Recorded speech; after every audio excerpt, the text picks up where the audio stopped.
years later. And now two of the pathologists who did the original autopsy and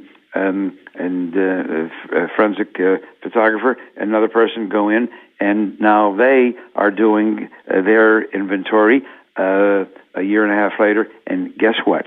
Guess what, Kim? What? Brain is no longer listed, and some of the photographs are no longer there, and the microscopic tissue slides are no longer there.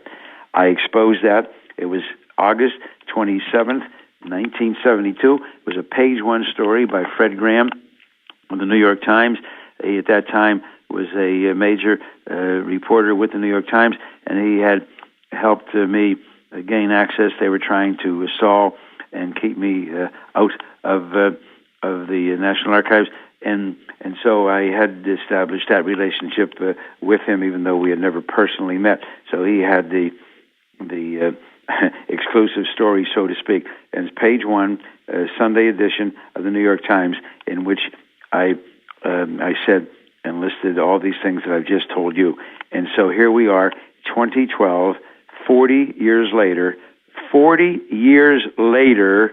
and nobody has officially accounted for those missing items.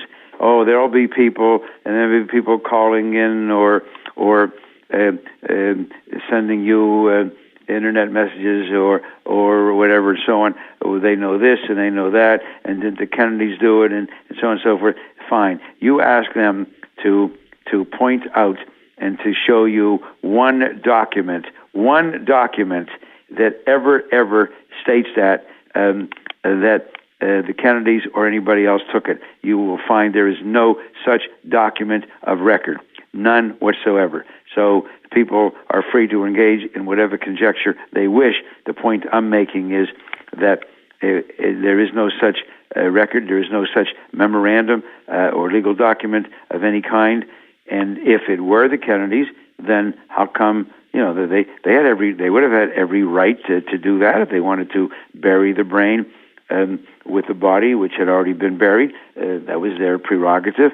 Then they would have simply stated it. And since all the hullabaloo, they would have just issued a statement in whatever fashion they wished, and so on, just saying that the president's brain was buried by the wish of the Kennedy family, period. That has never been done. There has never been such a statement from the time that I exposed this in 72 to this date from anybody, and no such document has ever been found or revealed. So here we are with the missing brain. What's the significance of this? Oh, it's much more than just me criticizing some failure to document things. It has to do with the head wound. Where was the shot fired from? Was the president struck in the head by two different bullets fired simultaneously, one from the rear and one from the grassy knoll area behind the picket fence?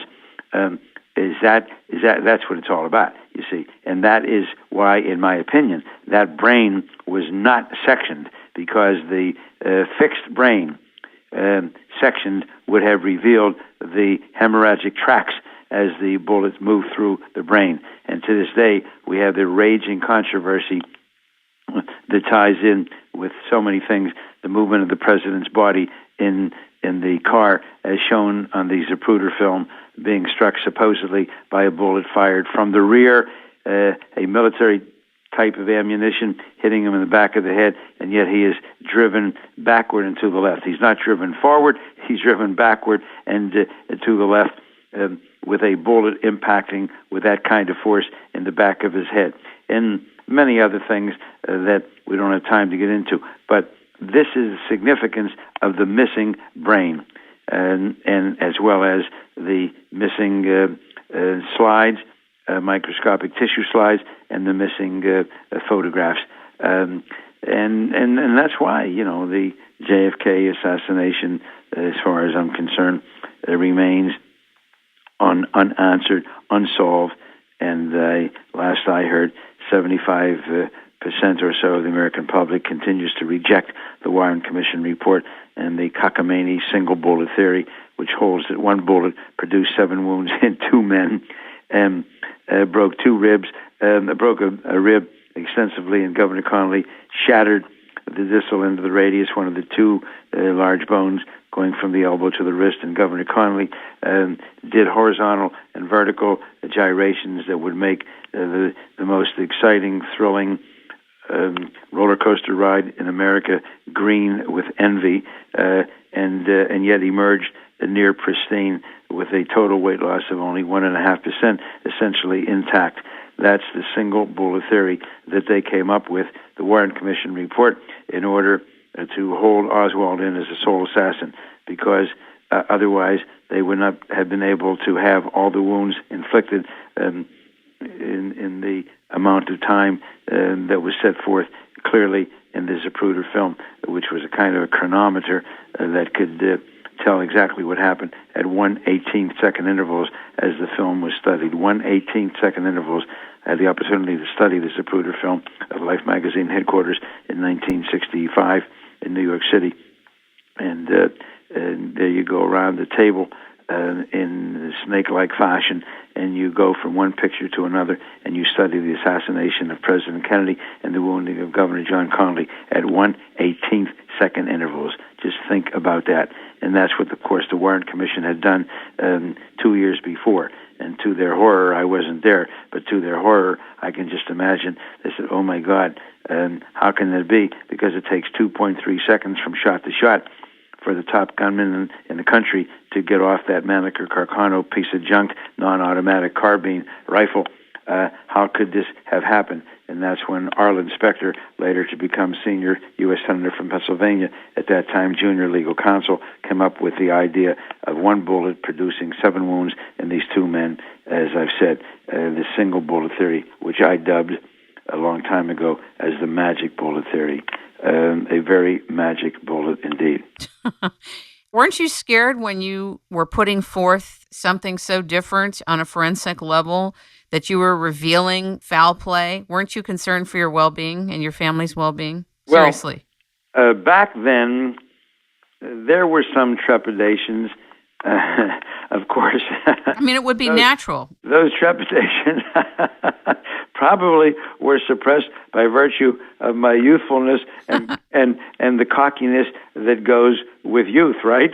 Yes. I'm glad that I wasn't as old as I am now, because maybe I wouldn't be so cocky. And I feel young people never think about dying, right? In any way. If you're young, you're never going to die. So, and then, of course, as the years went by and all of this was documented repeatedly and other people were talking about it, individuals and groups and organizations, so, no benefit in knocking me off. It isn't as if, I'm taking some special secret to the grave with me that nobody else will be able to talk about or champion with me gone. So what do they say, safety in numbers, safety in disclosing your thoughts, and so on.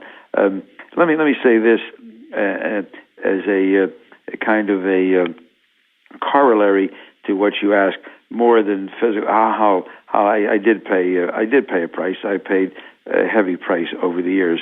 Various things happened in my life, legal matters, and in some professional organizations. I had doors closed to me, and so on. So I paid a price, but that's okay. That's you got to decide. You got a big mouth, and you got to live with yourself. That's the price. But I've done okay. I've survived. I managed to become president of the American Academy of Forensic Sciences and of the American College of Legal Medicine. Served 20 years, 2 separate 10-year stints as coroner of Allegheny County, and so I'm doing okay. And I'm glad that I did and said those things. I'm only sad that I will not be around, I'm afraid, when the truth is ultimately disclosed, because I believe it's going to be another couple of generations before the United States government will feel free to let it all hang out. There's still some people, second, third generation, related to the individuals involved, the groups were involved, and so on, and it's just still too hot an issue. Remember, you're talking about the assassination of our president, and we know that it wasn't the